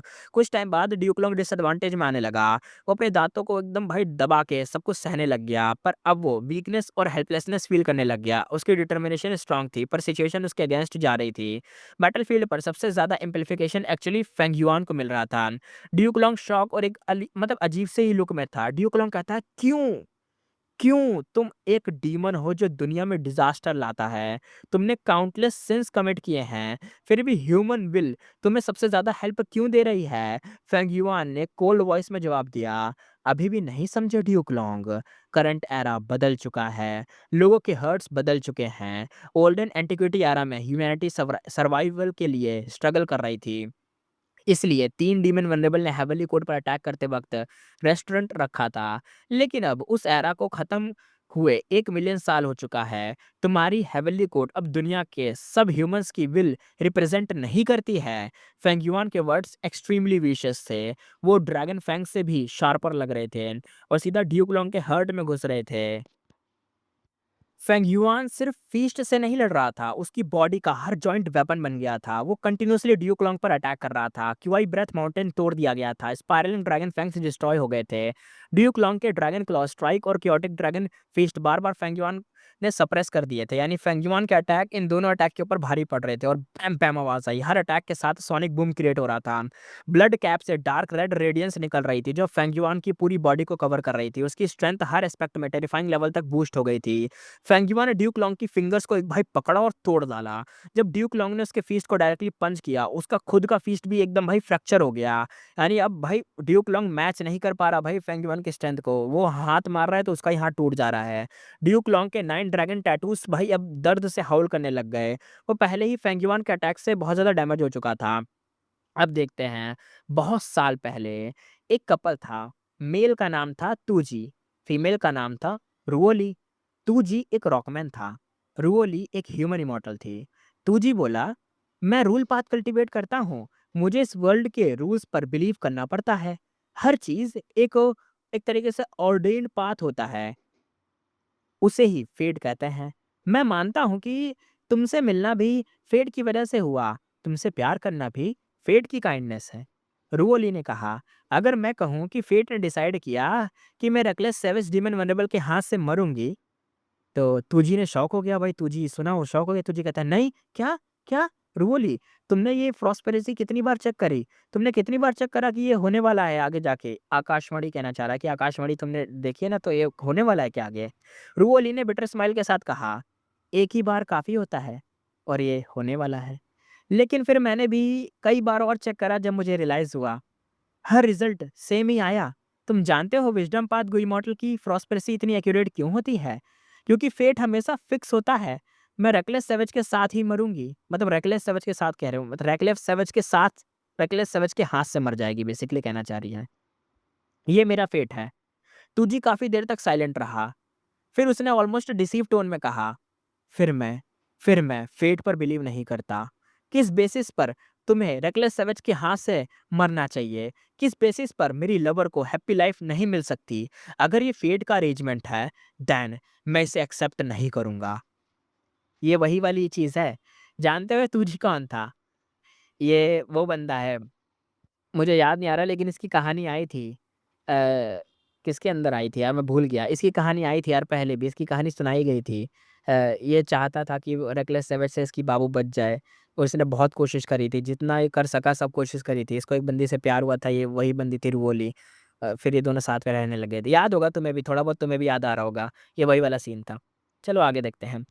प्रेजेंट बैटलफील्ड के अंदर फेंग युआन ड्यूक लॉन्ग को बार-बार पीछे ढकेल रहा था। पहले ड्यूक लॉन्ग के माउथ से ब्लड निकला, फिर उसके 7 ओरिफिस से ब्लड बहने लग गया। फेंग युआन के पंचेस उसकी बॉडी पर लगकर इंटरनल ऑर्गन्स को डैमेज कर रहे थे। कैप के अंदर से रेकलेस सैवेज की विल एक्साइटेड होकर चिल्ला रही थी। रेकलेस सैवेज की विल कहती है, ग्रेट, ये फील कितना, मतलब ये कितना ज़्यादा, मतलब कितना ही रिफ्रेशिंग है, मुझे पुराने दिन याद आ रहे हैं। बच्चे, तुम अगली हो, लेकिन तुम्हारी फाइटिंग स्टाइल मेरे जैसी है। मुझे मानना पड़ेगा, अब मेरी ओपिनियन तुम्हारे लिए चेंज हो चुकी है, लेकिन कुछ मिसिंग लग रहा है। फिर वो थोड़ा-सा सोचता है, फिर यहाँ पे उसने ताली बजाई। रेगुलर सैवेज कहता है, समझ गया, समझ गया। तुम्हें एक्साइटमेंट में रोर करना चाहिए, खुशी से चिल्लाना चाहिए। बैटल में ये एक रियल मैन की एक्साइटमेंट होती है। लेकिन फहिशवान का फेस तो आइस कोल्ड जैसा था। वो तो एकदम इग्नोर कर रहा था भाई इस वेनरेबल को। उसकी आइस एब्बेस जैसी डार्क थी। कोई एक्स्ट्रा इमोशन नहीं था। उसके लिए बस एक कैलकुलेशन था। वो बस इनकम्प्लीट फ्रीडम ट्रांसफॉर्मेशन का मैक्सिमम एडवांटेज ले रहा था। 3 मॉन्स्टर्स की पावर की वजह से क्लोज कॉम्बैट में ड्यूक लॉन्ग ऑलरेडी डिसएडवांटेज में था और फेंग युआन जानबूझकर हेवन ओवरसिंग टावर मतलब टारगेट कर रहा था टावर को। इससे ड्यूक लॉन्ग मजबूर दूर हो गया था क्लोज़ कॉम्बैट के लिए, क्योंकि उसे मतलब डिफेंस भी तो करना था, टावर भी बचाना था। वो टावर के सामने आके फेंगयुआन से लड़ रहा है और जो फेंगयुआन अटैक कर रहा है सारा वो खुद ही सह रहा है, क्योंकि वो नहीं सहेगा तो अटैक पीछे जाके टावर पे लग सकता है। सिचुएशन धीरे-धीरे ड्यूक लोंग के खिलाफ होती जा रही थी। अब वो डिफेंड ज़्यादा कर रहा था और अटैक कम। वो चिल्ला रहा था, वो हाउल्स कर रहा था, फिर भी फेंगयुआन उसे बार-बार पीछे ढकेल रहा था। अब सीन यहाँ पे दोबारा से शिफ्ट होता है। सीन दिखाया जाता है साउथर्न बॉर्डर, एक गु इमॉर्टल था साउथर्न बॉर्डर का, उसका नाम था ताओज़ू। लोग लोग ना उसके बारे में ना बातें करते रहते थे। कहते थे, "क्या यही ताओज़ू है? ये पागल है क्या? 5 रीजन का पॉइंटलेस सीक्रेट रिसर्च करने के लिए उसने अपनी मैरिज तक रिजेक्ट कर दी। क्या इडियट है यार! मैं इसे अक्सर रीजनल वॉल के आस-पास ही रिसर्च करते देखता हूँ। और हर बार इंजर्ड और एक तरीके से मिज़रेबल स्टेट में वापस आता है, एकदम मरी कुत्ते जैसी हालत में जब भी वापस आता है। ताऊ ने ऑलमोस्ट सब कुछ सैक्रिफाइस कर दिया था, सिर्फ़ 5 रीजन के रीजनल वॉल का रिसर्च करने के लिए। लोग उसका मज़ाक उड़ाते थे, कई लोग सीक्रेटली उसे सप्रेस भी करते थे, लेकिन फेट ने उसके साथ सबसे बड़ा जोक खेला था। कुछ ही टाइम बाद 5 रीजन्स की रीजनल वॉल खुद ही डिसअपियर होने वाली थी। इसका मतलब था चाहे ताऊ का रिसर्च सक्सेसफुल हो जाए, वो इसको हटाने का मेथड या इसको सप्रेस करने का या कोई गेट बनाने का, जिससे आराम से कोई दस उधर जा सके, वो कुछ बना भी ले, ऐसा सक्सेसफुल हो भी जाए, तब भी उसका कोई मीनिंग नहीं रहता। लेकिन ताओ ने यहाँ पे कहा, तो कहता है, तो क्या हुआ अगर ये फेट है और मैं इसे चेंज नहीं कर सकता तो क्या हुआ? मैं फिर भी रिसर्च कंटिन्यू करूँगा, चाहे एंड में फेल हो जाऊँ, चाहे मेरी लाइफ कंप्लीट फेलियर बन जाए, मैं कभी फेट को एक्सेप्ट नहीं करूँगा। चाहे मेरे सामने एक वॉल हो जिसका नाम फेट हो, मैं उसे टकराऊँगा। चाहे उसे टकराने से मेरी डेथ ही क्यों ना हो जाए, मैं स्माइल के साथ मरूँगा, हेड उठा के मरूँगा। किस बेसिस पर मुझे अपना फेट एक्सेप्ट करना चाहिए? हू गिव्स अ क्रैप? मैं वही करूँगा जो मैं करना चाहता हूँ। मैं वैसा ही जीऊँगा जैसे मैं जीना चाहता हूँ। सही बात है, अ ट्रू पर्सन भाई, एक सच्चा इंसान। इसी के साथ एपिसोड करते हैं खत्म, फिर मिलेंगे नेक्स्ट एपिसोड में।